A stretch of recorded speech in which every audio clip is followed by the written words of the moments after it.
But how do I explain? How do I explain to my children that the greatest goal scorer of all time, because there are some accolades that I don't like to take away from Ronaldo. One of them is calling him the greatest goal scorer of all time. I think he deserves that accolade. You know, when you score the most goals in the history of football, you should be allowed to be called, the greatest goal scorer of all time. In as much as, yes, we know that in terms of goal to game ratio, he's not the best, but having that number, those numbers are not easy to attain. So we should be able to call him the greatest goal scorer of all time. Another accolade I don't like to take away from Ronaldo is calling him the greatest Champions League player of all time. I think Ronaldo is the greatest Champions League player of all time. Yes, he doesn't have the most Champions Leagues, but in the Champions League, for me, Ronaldo was the most dominant player in the Champions League.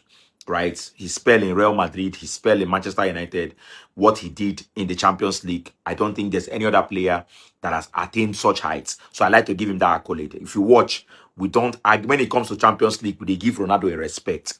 All right, we Messi fans, we are very, very intelligent. We are not delusional. We know where to place Ronaldo.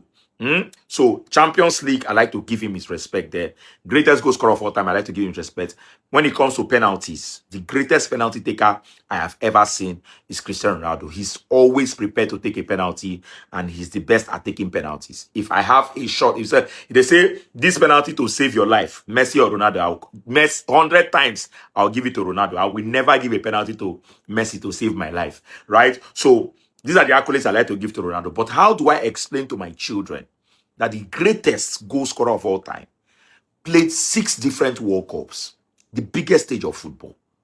World Cup is the biggest stage of football. You played 6 different World Cups.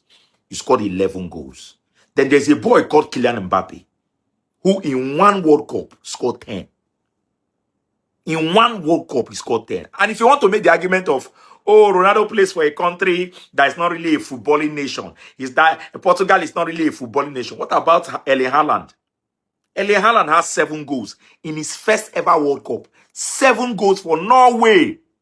Is Norway a footballing nation? I know that's the next argument. Now, Portugal is not. Is Norway a footballing nation?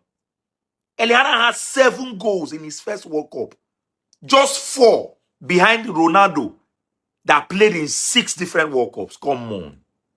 Ronaldo, I'm not going to lie, give you Baba me. You see, when it comes to World Cup, try. When it comes to World Cup, try. Right? When you didn't try for your fans in the World Cup. Like your fans cannot, there's nothing that your fans can brag with in the World Cup. When they talk about, if you talk about Ronaldo, you can't mention anything in the World Cup. And it's bad.